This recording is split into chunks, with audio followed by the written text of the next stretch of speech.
쌍둥이 토마스처럼 의심 많은 우리 안에 있는 놀라운 믿음.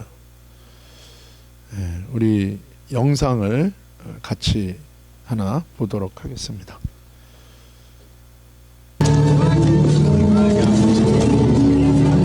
막달라 마리아가 가서 제자들에게 내가 주를 보았다 하고 또 주께서 자기에게 이렇게 말씀하셨다 이르니라.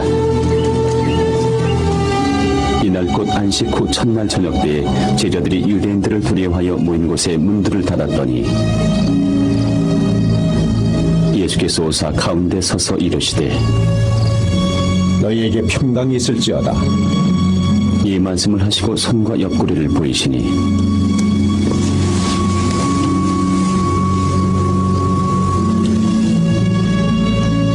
제자들이 주를 보고 기뻐하더라. 예수께서 또 이르시되 너희에게 평강이 있을지어다. 아버지께서 나를 보내신 것 같이 나도 너희를 보내노라.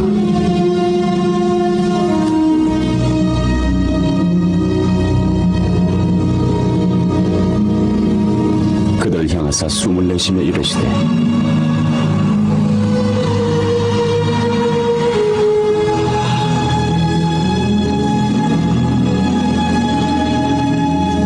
성령을 받으라. 너희가 누구의 죄든지 사하면 사하여질 것이요 누구의 죄든지 그대로 두면 그대로 있으리라.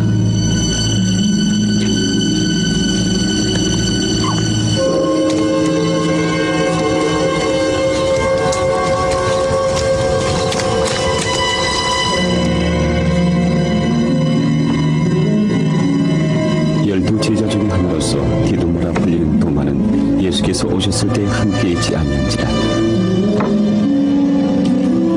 다른 제자들이 그에게 이르되 우리가 주를 보았노라 하니 도마가 가로되 내가 그의 손에 못자국을 보며 내 손가락을 그 못자국에 넣으며 내 손을 그 옆구리에 넣어보지 않고는 믿지 아니하겠노라.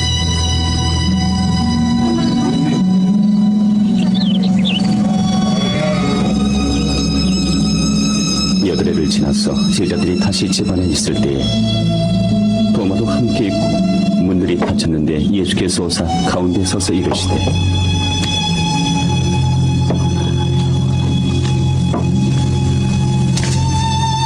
너희에게 평강이 있을지어다.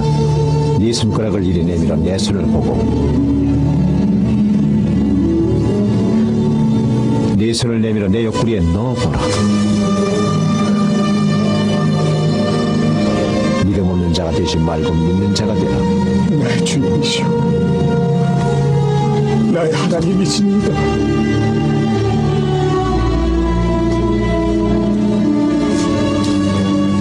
너는 나를 본고로 믿느냐? 보지 못하고 믿는 자들은 복되도다.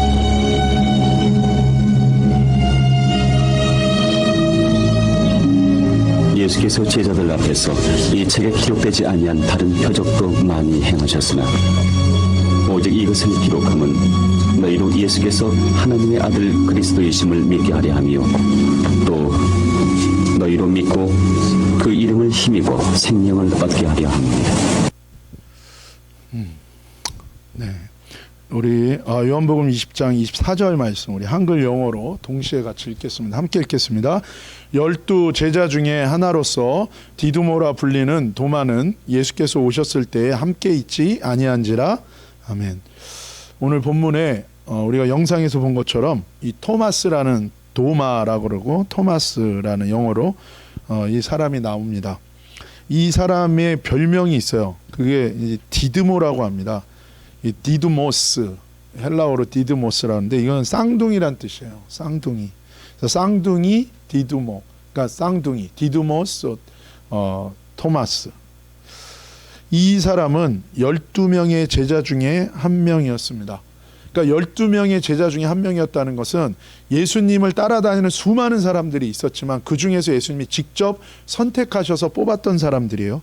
그래서 이 사람들은 예수님이 세상에 오셔서 공적인 사역을 하셨던 3년 동안 예수님과 함께 전도 여행을 다니면서 예수님과 함께 먹고 또 자고 생활하면서 예수님 바로 옆에서 말씀을 듣고 예수님이 행하시는 모든 기적을 다 직접 옆에서 다 봤습니다. 오늘 이 본문의 이 상황은 이 예수님을 유대인들과 로마인들이 체포하죠. 그리고 불법적인 재판을 통해서 십자가에서 처형을 한 후에 예수님은 십자가에서 죽을 거라고 미리 다 얘기하셨어요. 그리고 그것이 어쩔 수 없는 죽음이 아니라 사실은 우리의 인류의 모든 죄를 대신하셔서 죄 없으신 하나님의 아들이신 예수님이 죄값을 대신 치르시는 거예요. 그리고 3일 후에 다시 살아날 거다라고 이미 말씀하셨어요. 그런데 정말 십자가에 예수님이 처형을 당하신 거예요. 그러니까 제자들이 너무나도 당황했죠. 그 이후의 상황이에요. 처음 제자들에게 예수님이 부활하신 모습으로 먼저 방문하셨어요. 근데 마침 도마는 그 자리에 없었습니다. 25절입니다. 같이 읽겠습니다. 다른 제자들이 그에게 이르되 우리가 주를 보았노라 하니 도마가 이르되 내가 그의 손에 못자국을 보며 내 손가락을 그 못자국에 넣으며 내 손을 그 옆구리에 넣어보지 않고는 믿지 아니하겠노라 하니라. 아멘. 예수님이 다녀가신 후에 이제 토마스가 그 장소에 돌아왔어요. 다른 제자들이 토마스에게 예수님이 죽으셨던 예수님이 부활하셔서 지금 여기 왔다 가셨다고 얘기하는 거예요. 그리고 예수님이 정말 평소에 말씀하셨던 대로 예수님이 진짜 다시 살아나셨고 부활하셨다라고 제자들이 방금 다녀가신 예수님, 만났던 예수님에 대해서 얘기해요. 그때 이 토마스는 뭐라고 얘기합니까? 너희 제자들 말만 듣고는 자기는 절대로 믿지 못하겠다고 주장합니다. 그러면서 이 도마와 토마스는 자기가 믿는 기준을 정하고 발표해요. 주장해요. 그게 뭡니까?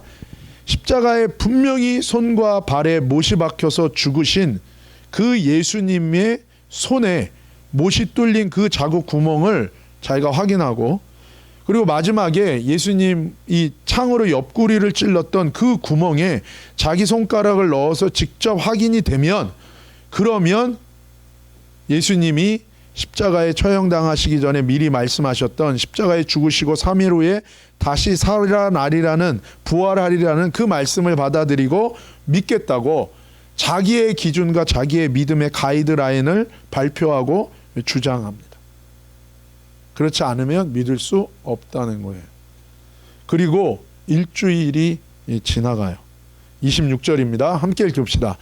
여드레를 지나서 제자들이 다시 집안에 있을 때에 도마도 함께 있고 문들이 닫혔는데 예수께서 오사 가운데 서서 이르시되 너희에게 평강이 있을지어다 하고, 예수님이 다시 살아나셔서 제자들을 첫 번째로 방문하셨던 사건이 일어난 지 8일이 지난 다음에 안식 후 첫날이죠. 그 사이에 제자들이 있었던 예루살렘에 사실은 그때 예수님이 다시 오셨는데 그때 이미 예루살렘에 전체적으로 퍼졌던 큰 뉴스가 있어요. 마태복음에 나오는데 같이 한번 마태복음 28장 11절에서 15절 말씀인데요. 같이 읽겠습니다. 여자들이 갈대 경비 중 병중 몇이 성에 들어가 모든 된 일을 대제사장들에게 알리니 그들이 장로들과 함께 모여 의논하고 군인들에게 돈을 많이 주며 이르되 너희는 말하기를 그의 제자들이 밤에 와서 우리가 잘 때 그를 도둑질하여 갔다 하라. 만일 이 말이 총독에게 들리면 우리가 권하여 너희로 근심하지 않게 하리라 하니 군인들이 돈을 받고 가르친 대로 하였으니 이 말이 오늘날까지 유대인 가운데 두루 퍼지니라. 아멘. 11절에 보면 여자들, 이 여자들은 누군가? 막달라 마리아와 다른 마리아예요. 이 마리아라는 이름은 흔한 이름이었어요. 그래서 막달라 마리아와 다른 마리아가 예수님이 이제 죽으시고 안식일이 지난 첫날 예수님의 무덤에 찾아온 거예요. 그래서 왔다가 부활하신 예수님을 첫 번째로 이 여인들이 만났어요. 그 예수님이 부활하신 그 새벽 시간에 그 무덤 동굴에 누가 있었습니까? 바로 예수님을 찾아왔던 여인 막달라 마리아와 다른 마리아, 이 여자 2명 있었고, 또 누가 있었어요? 그 무덤을 지켰던 경비병 몇 명이 있었던 거예요. 이 2 여인도 부활하신 예수님을 만났고, 이 경비병들도 뭐예요? 무덤 문이 열리고 그 무거운 돌 무덤 문이 굴러 열리고 예수님이 부활하셔서 죽었던 예수님이 살아나신 걸 경비병들이 뭐예요? 직접 다 본 거예요. 여자들은 예수님의 제자들에게 돌아가서 예수님이 제자들에게 전하라는 메시지를 전하기 위해서 제자들에게 달려갑니다. 기쁨으로 달려가죠. 예수님이 정말 말씀하신 대로 살아나셨다는 걸 전하러 갑니다. 그리고 이 경비병들은 예수님을 처형하는 음모를 계획하고 실행했던 대제사장들을 찾아가서 이 소식을 알려요. 12절에 종교 지도자들이 다 함께 모여서 회의를 합니다. 왜냐하면 이들이 예수님을 불법으로 재판해서 죽였던 이유가 뭐예요? 예수님이 자신은 하나님의 아들 메시아라고 얘기하니까 뭐예요? 신성 모독을 했다고 그러고 인간인데 사기꾼이라고 그러고 예수님을 불법으로 재판해서 죽인 거예요. 그런데 지금 어떤 일이 생겼어요? 죽었던 예수님이 다시 살아나셨어요. 그것이 무엇을 증거하는 거가 된 거예요? 정말로 예수님은 사람이 아니고 메시아, 하나님의 아들, 구원자라는 것을 예수님의 이 부활을 통해서 증거가 된 거예요. 그리고 많은 사람들이 이제 뭐예요? 그 예수님을 믿고 따르게 되는 상황이 된 거예요. 그래서 이들은 어떻게 합니까? 예수님의 부활하신 사실을 숨기고 덮으려고 시도하는 거예요. 그래서 어떻게 합니까? 무덤을 지키던 군인들에게 돈을 많이 줘서 이들을 매수하는 거예요. 절대로 말하지 말라는 거예요. 그리고 13절에 그들은 거짓 증언을 돈을 주고 그들과 거래를 해요. 제자들이 밤에 와서 예수님의 시체를 도둑질해서 훔쳐갔다고 그렇게 거짓 증언하라고 이들과 거래를 하는 거예요. 돈을 주고. 14절 그러면서 한 가지를 더 제안을 합니다. 빌라도 총독에게 예수님 시체가 사라진 것 때문에 너희들이 징계를 받지 않도록 자신들이 잘 도와주겠다는 개런티까지 해줘. 그래서 이 거래가 이루어집니다. 15절에 결국 돈을 받고 거짓 증언을 했던 군인들이 예수님의 부활에 대해 거짓 증언을 해요. 제자들이 밤에 와서 예수님의 시체를 훔쳐갔다는 거예요. 그리고 예수님이 부활했다고 거짓말을 한다는 거예요. 이 뉴스가 당시 예루살렘에 살던 모든 사람 유대인들에게 퍼져나간 거예요. 그래서 지금까지도 많은 유대인들이 예수님의 부활이 사실이 아니고 죽었는데 그 시체를 제자들이 훔쳐갔다. 그리고 부활했다고 거짓으로 주장한다는 이 소식이 전하여졌다고 성경은 증언하고 있는 거예요. 그러니까 이런 상황이었어요. 혼란한 거예요. 제자들 입장에서는 황당하죠. 우리는 안 훔쳐갔는데. 근데 여인들이 와서 뭐예요? 자신들에게 또 전한 거예요. 그 또 제일 먼저 달려가서 또 제자들 중에 베드로는 또 달려가고 또 예수님을 본 사람들이 있고 보지 못한 사람들이 있고 그런데 지금 소문은 막 돌고 있고 이런 상황인 거예요. 객관적인 우리의 자신 인간적인 내 판단으로 보면 헷갈리는 거죠. 누구 말을 믿어야 될지 알 수가 없는 상황이에요. 성경에서는 믿음을 뭐라고 얘기합니까? 상황 속에서 믿음이 나온다고 얘기하지 않아요. 내 증상 속에서 믿음이 나온다고 얘기하지 않고 내가 아무리 계산한다고 믿음이 나온다고 얘기하지 않아요. 하나님의 말씀을 믿는 것이 믿음이라고 얘기하고 그 말씀을 믿으면 그 말씀대로 반드시 역사하시고 실현시키시는 하나님의 그 진실을 경험하게 될 거라고 그래서 하나님의 말씀을 붙드는 게 믿음이라고 성경은 얘기하는 거예요. 그런 가운데 도마는 그 뉴스가 사실은 아니지만 자신도 역시 예수님을 직접 보지는 않았고 너무나 혼란한 상황 가운데 예수님이 자신들에게 미리 말씀하셨던 그 말씀을 붙드는 게 아니라 자기가 기준을 설정해요. 내가 직접 보고 만나고 만져봐야겠다는 자기 기준을 설정합니다. 이런 가운데 예수님이 제자들에게 다시 찾아오시는 거예요. 그것이 26절과 27절입니다. 같이 읽겠습니다. 여드레를 지나서 제자들이 다시 집 안에 있을 때에 도마도 함께 있고 문들이 닫혔는데 예수께서 오사 가운데 서서 이르시되 너희에게 평강이 있을지어다 하시고 도마에게 이르시되 내 손가락을 이리 내밀어 내 손을 보고 내 손을 내밀어 내 옆구리에 넣어보라. 그리하여 믿음 없는 자가 되지 말고 믿는 자가 되라. 아멘. 예수님이 다시 제자들을 8일 후에 방문하십니다. 근데 여기 보면 26절에 뭐라고 얘기합니까? 도마도 같이 있었어요. 예수님이 알고 오신 거예요. 그런데 문들이 다 닫혔어요. 왜냐하면 이 당시의 상황은 제자들이 생명의 위협을 받는 상황이었어요. 예수님을 처형했고 예수님의 이 제자들을 또 생명이 위협받는 상황이었어요. 그리고 이런 소문까지 돌고 제자들이 예수님의 시체를 훔쳐갔다고 얘기하는 이런 상황 가운데서 자신들이 언제 무슨 일을 당할지 알지 못했기 때문에 이들이 모여있는 장소에서 뭐예요? 문을 굳게 걸어 잠그고 있었어요. 문이 열리지도 않았어요. 그런데 뭐예요? 예수님이 나타나신 거예요. 기적입니다. 기적. 근데 문이 잠겨 있는데 예수님이 이들 한가운데 그냥 나타나신 거예요. 그래서 말씀하시는 거예요. 근데 여러분, 문이 잠겼는데 순간적으로 예수님이 공간 이동을 한 것처럼 나타나신 거예요. 이것이 뭡니까? 예수님이 부활하신 또한 증거예요. 왜냐하면 예수님이 이 세상에 오셔서 인간의 몸을 입고 태어나셔서 예수님이 입으셨던 그 몸은 인간의 몸하고 똑같은 몸이에요. 3차원이라는 이 시간과 공간 속에 제한되어진 그 육신을 입고 계셨어요. 근데 예수님이 죽으셨다가 부활하시면서 이제 입게 된 그 몸은 부활체인 거예요. 부활체. 이 부활한 그 몸은요, 시간과 공간의 제약을 받지 않습니다.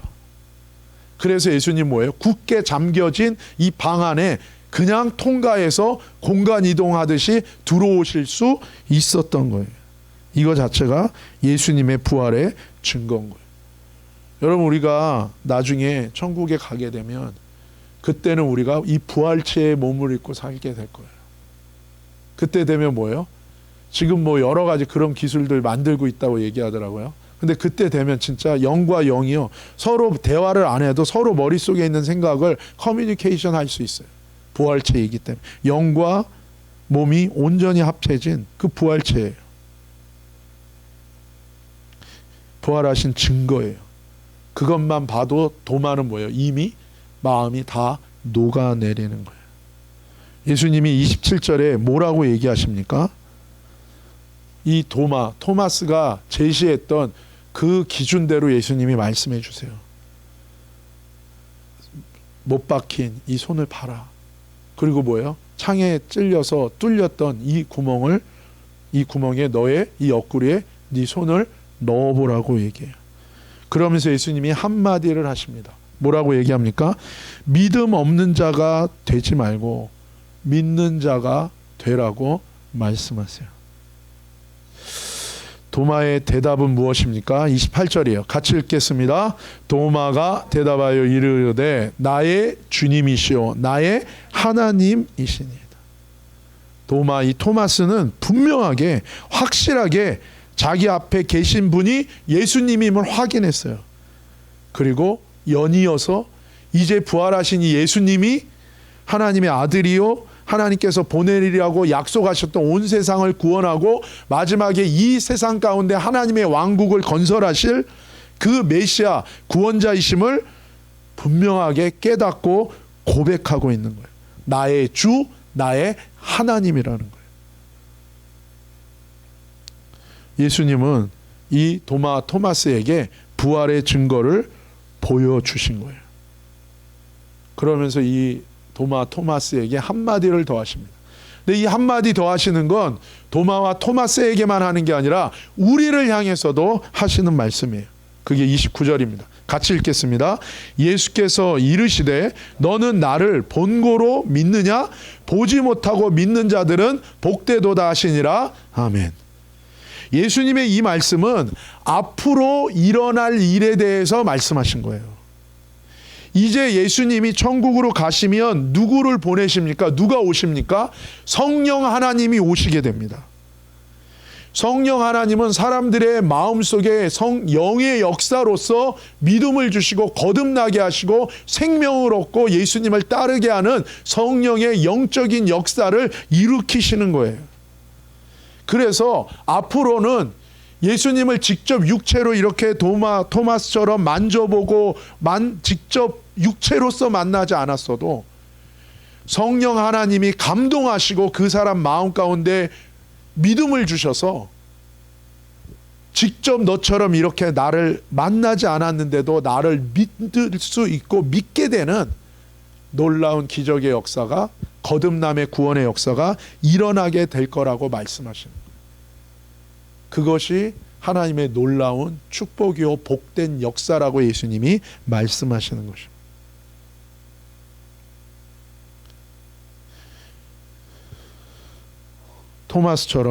도마처럼 예수님 직접 보고 직접 만나지 않아도 이제 뭐예요? 성령이 오셔서 사람들의 마음 가운데 역사하십니다. 제가 작년에 전도하다가 어떤 멕시칸 아저씨를 만났어요. 이 아저씨가 저한테 그러는 거예요. 제가 전도하고 있으니까 저한테 와서 저를 붙들고 얘기하는 거예요. 자기에게 너무 놀라운 일이 일어났다는 거예요. 그 뭐냐 그랬더니 나는 절대로 신을 믿는 사람이 아니라고. 난 절대 예수를 믿는 사람이 아니라고. 근데 어느 날 자기가 거리에서 전도자가 전해준 그 전도지를 보고 평소 같았으면 절대로 자기 읽지도 않는다고. 근데 그날 하나님의 말씀을 읽는데 성령께서 자기의 마음 가운데 믿음을 주셨다고. 그리고 나서 하나님을 체험하기 시작했다고. 하나님을 느끼기 시작했다. 그러면서 저한테 와서 얘기하는 거예요. 자기에게 정말로 상상할 수 없는 놀라운 일이 일어났다는 거예요. 그것에 대해서 많은 사람들이 여러 가지로 얘기할 수 있습니다. 근데 이 사람한테는 너무 분명한 거예요. 저한테 너무 얘기하고 싶어 하는 거예요. 이건 환상이 아니다. 이건 내가 마음이 약해져서 순간적으로 일어난 일이 아니다. 이건 정말 하나님이, 예수님이 나에게 역사하신 것이다. 예수님은 그것에 대해서 얘기하시는 거예요. 성령이 오시면 이제 너처럼 보지 않고도 나를 믿는 정말 복된 구원의 은혜를 경험하는 자들이 나타나기 시작할 거라는 것을 얘기하신 거예요.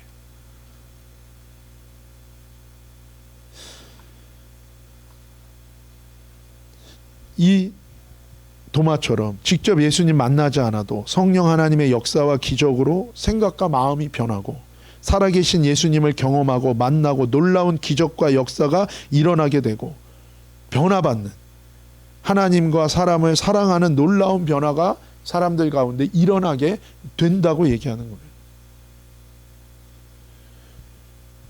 우리는 토마스처럼 다른 제자처럼 직접 예수님을 만져보지 못했지만, 그러나 우리는 지금 성령 하나님을 통해 예수님의 살아계심을 경험하고 만나고 체험하고 믿을 수 있게 됐다는 거예요. 사실은 예수님이 부르신 사도 중에 누가 이렇게 예수님이 말씀하신, 보지도 않아, 직접 만나지도 않았는데 예수님을 믿게 된 사람이 누가 있습니까? 사도 바울인 거예요. 이 말씀은 그러나 하나님을 느끼지 못한다는 말이 아니에요. 아무것도 안 느껴지는데 그냥 믿습니다라고 된다는 게 아니라, 도마나 토마스나 12제자처럼 직접 만나고 예수님과 먹고 자고 육체로 만나지 않았어도 성령의 역사로 말미암아 믿음을 갖게 될 수 있고, 그 믿음을 통하여 하나님의 놀라운 기적과 하나님의 살아계신 임재를 체험할 수 있게 된다라는 것입니다. 누구든지 예수님의 말씀, 하나님의 말씀을 듣고 그 말씀을 믿음으로 붙들고 그 믿음을 붙들게 되면 자신의 삶 속에서 현실이 되고 실체가 되는 하나님의 기적을 체험할 수 있게 된다고 말씀해주고 계신 거예요. 30절, 31절 성경은 마지막으로 이것을 말씀하십니다. 우리 같이 읽겠습니다. 예수께서 제자들 앞에서 이 책에 기록되지 아니한 다른 표적도 많이 행하셨으나 오직 이것을 기록함은 너희로 예수께서 하나님의 아들 그리스도이심을 믿게 하려 함이요 또 너희로 믿고 그 이름을 힘입어 생명을 얻게 하려 함이니라. 아멘. 예수님이 제자들에게 많은 표적과 기적과 하나님이 살아계시기 때문에 일으키시는 많은 기적의 역사들을 예수님이 일으키셨다는 거예요.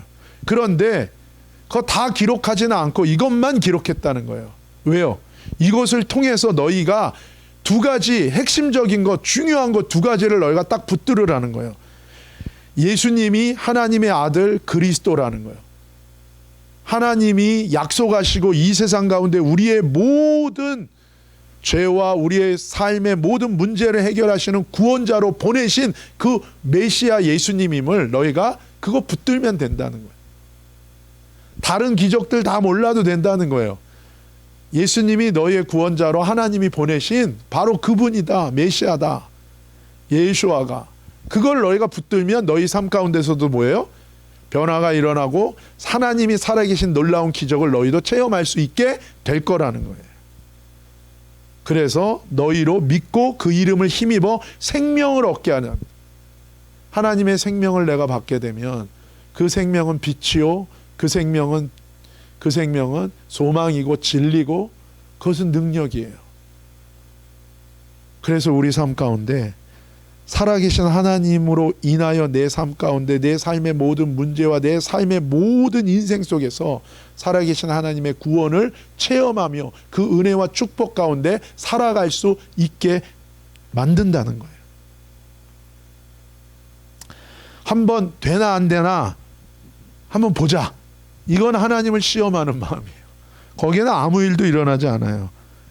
그러나 예수님은 정말 하나님이 보내신 하나님의 아들이요 메시아 구원자이기에 그 예수님의 말씀에 귀를 기울이고 믿음으로 그 말씀을 붙드는 자에게는 하나님의 놀라운 생명과 구원과 기적과 역사가 일어나고 하나님의 살아계신 구원의 은혜를 체험할 수 있다라고 성경은 얘기하는 거예요.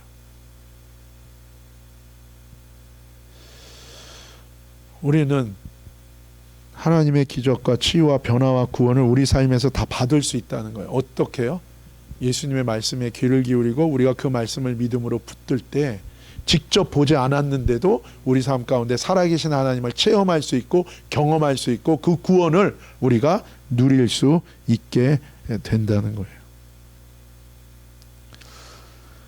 요즘에는 인포메이션, 이 정보가 너무나도 중요하잖아요. 부자 되기 위한 투자 정보, 나를 위한 내게 필요한 여러 가지 정보를 내가 잘 찾아서 내게 도움이 되는, 그것을 잘 찾는 것이 나한테 도움이 돼요.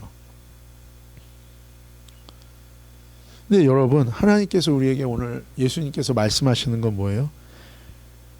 하늘과 땅과 모든 우주와 모든 생물과 만물과 사람을 창조하신 하나님께서 우리에게 우리의 삶에서 놀라운 구원과 승리를 위해서, 축복을 위해서 우리 인생에 꼭 필요한 생명과 구원과 은혜와 축복을 받고 그것을 우리가 소유하고 은혜와 축복이 넘치는 인생, 승리하는 인생이 되기 위해서 우리가 꼭 붙들어야 되는 것이 있다는 거예요. 그것은 무엇입니까?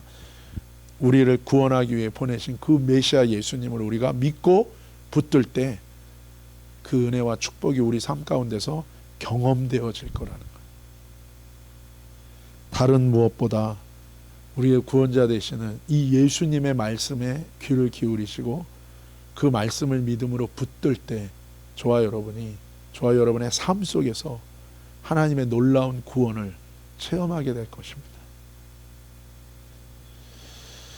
오늘 제목처럼 도마처럼 우리는 의심할 수밖에 없지만 하나님은 우리에게 무엇을 주십니까? 믿음을 주세요. 내 인생에 놀라운 하나님의 축복과 하나님의 구원이 이루어지기 위한 믿음을 우리에게 주십니다. 하나님의 말씀에 귀를 기울이고 예수님 말씀에 귀를 기울이고 그 말씀을 믿음으로 붙들 때에 이 놀라운 하나님이 주기를 원하는 구원과 축복을 저와 여러분이 소유하고 경험하고 누리고 승리하게 될 것입니다. 그런 은혜와 축복 가운데 거하는 믿음의 인생 되시기를 예수님의 이름으로 축복합니다. 기도하시겠습니다. 아버지 하나님 감사합니다. 믿음 없는 자가 되지 않고 믿음 있는 자가 되라. 왜냐하면 너에게 이 믿음이 너를 살리는 너에게 주는 하나님의 생명이 되기 때문이며, 너에게 보낸 나 메시아 구원자를 너가 믿을 수 있는 너의 놀라운 생명과 구원이 되기 때문이며 승리가 되기 때문임이라고 우리에게 말씀하시는 주님, 우리가 주님의 말씀에 귀를 기울이고 예수 그리스도를 믿는 믿음을 붙들므로 우리에게 주고자 하시는 하나님의 놀라운 축복과 구원과 승리를 누리는 우리 모두가 되게 하여 주옵소서. 거룩하신 예수님의 이름으로 감사하며 찬양하며 기도 올리옵나이다. 아멘.